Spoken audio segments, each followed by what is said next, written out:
हमारे साथ बातचीत के लिए इस वक्त कांग्रेस के प्रदेश अध्यक्ष अजय राजी हम उनसे बातचीत करेंगे। सर, अ, बरेली की घटना को आपने भी देखा था। कल समाजवादी पार्टी का डेलीगेशन जा रहा था, पुलिस ने उनको जो है हाउस अरेस्ट कर लिया और जो उनकी सांसद इकरा हसन है उनको हाईवे पे ही रोक दिया गया। इसको लेकर के तमाम सवाल। देखिए, ये सरकार पूरी तरीके से प्रायोजित तरीके से सारी चीज़ें सरकार के द्वारा, उनके अधिकारियों के द्वारा ये कराया जा रहा है। और हमारा डेलीगेशन, पहले कांग्रेस का डेलीगेशन हमने 30 तारीख को बनाया था। अपने सांसद, हम सबके कांग्रेस पार्टी के सांसद इमरान मसूद जी के नेतृत्व में, जिसमें हमारे वहाँ के एमएलसी और वहाँ पूर्व सांसद और पूर्व में विधायक सब लोग जा रहे थे, सबको घर पे ही रोका गया। मुझे लगता है कि ये सरकार पूरी तरीके से अत्याचार अन्याय कर रही है, लोगों को प्रताड़ित कर रही है और लोगों को जानबूझकर ये दबाने का काम कर रही है। पर मैं इतना कहना चाहूँगा कि ये रोक नहीं पाएंगे, दबा नहीं पाएंगे। इन्होंने बहुत कुछ किया, आप देख सकते हो। जानबूझकर बरेली के अंदर जिस तरीके का ये केवल और केवल अत्याचार अन्याय तोड़ने का काम, मैं समझता हूँ कि ये सारी चीजें जनता समझ चुकी है। कांग्रेस का एक कार्यकर्ता खड़ा है, डट के खड़ा है। हमारे नेता राहुल जी मजबूती के साथ खड़े हैं। निश्चित तौर से इनको हम देश से भगाएंगे, प्रदेश से भगाएंगे। आपके सांसद का एक बयान भी था जिसमें उन्होंने कहा है कि देश के लिए अलग कानून और मुसलमानों के लिए अलग कानून जैसा अलग। नहीं, पूरे देश के अंदर गुजरात के ठेकेदारों को सारा काम दे दिया है।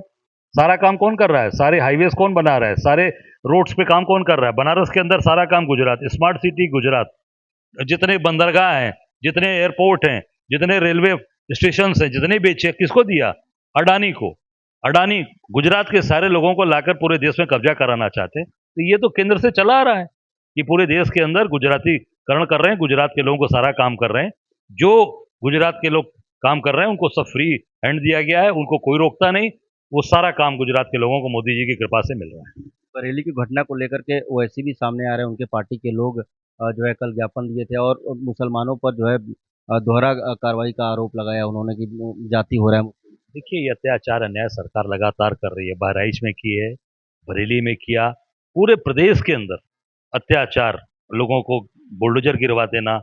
आप गोरखपुर के अंदर देख सकते हो, गोरखपुर के बगल में हम लोग गए थे, हाटा में, वहां मस्जिद तोड़वा दी उनकी जमीन पर। तो ये जानबूझकर केवल इसलिए कि ये गलत काम, ये एक पूरी अपनी जो जितने भी इनके जो काम नहीं कर पाए, जो लोगों को रोजगार नहीं दे पाए, धंधे नहीं दे पाए, तो उस पर केवल एक सूत्री इनका कार्यक्रम है कि कैसे डाइवर्ट किया जाए और हिंदू मुसलमान करके उसको पूरी तरीके से अपनी ये गोटी सीखना चाहते हैं।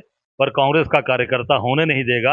हमारे नेता आदरणीय राहुल जी ने जो रास्ता दिखाया है, कांग्रेस का एक कार्यकर्ता डटकर खड़ा है और निश्चित तौर से इसका जवाब दे रहा है। एक आखिरी सवाल बिहार चुनाव को लेकर जो डिप्टी सीएम सम्राट चौधरी हैं उनकी डिग्री की बात की जा रही है, लगातार सुर्खियों में है। उनसे हाई स्कूल कब पास किया गया इसका सन पूछा जा रहा है, लगता है। ये सम्राट चौधरी से ये तो मोदी जी से पूछा जा रहा है। मोदी जी अपनी डिग्री नहीं दिखा पा रहे हैं, कोर्ट ने रोक दिया कि नहीं, इनकी डिग्री सार्वजनिक नहीं की जाएगी। तो पूरी की पूरी भारतीय जनता पार्टी ही फ्रॉडों की पार्टी है। बिहार से लेके दिल्ली तक सब फ्रॉड बढ़े हैं, यूपी में सब फ्रॉड बढ़े हैं, पड़े हैं।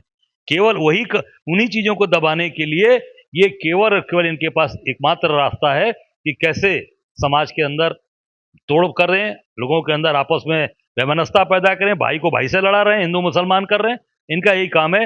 ये पूरी पार्टी भारतीय जनता पार्टी फ्रॉडों की पार्टी है। बहुत शुक्रिया बातचीत के लिए। तो ये थे हमारे साथ बातचीत के लिए कांग्रेस के प्रदेश अध्यक्ष अजय राजी, जिन्होंने तमाम मुद्दों पर हमसे बातचीत की। वाराणसी से विनीत श्रीवास्तव, भारत समाचार।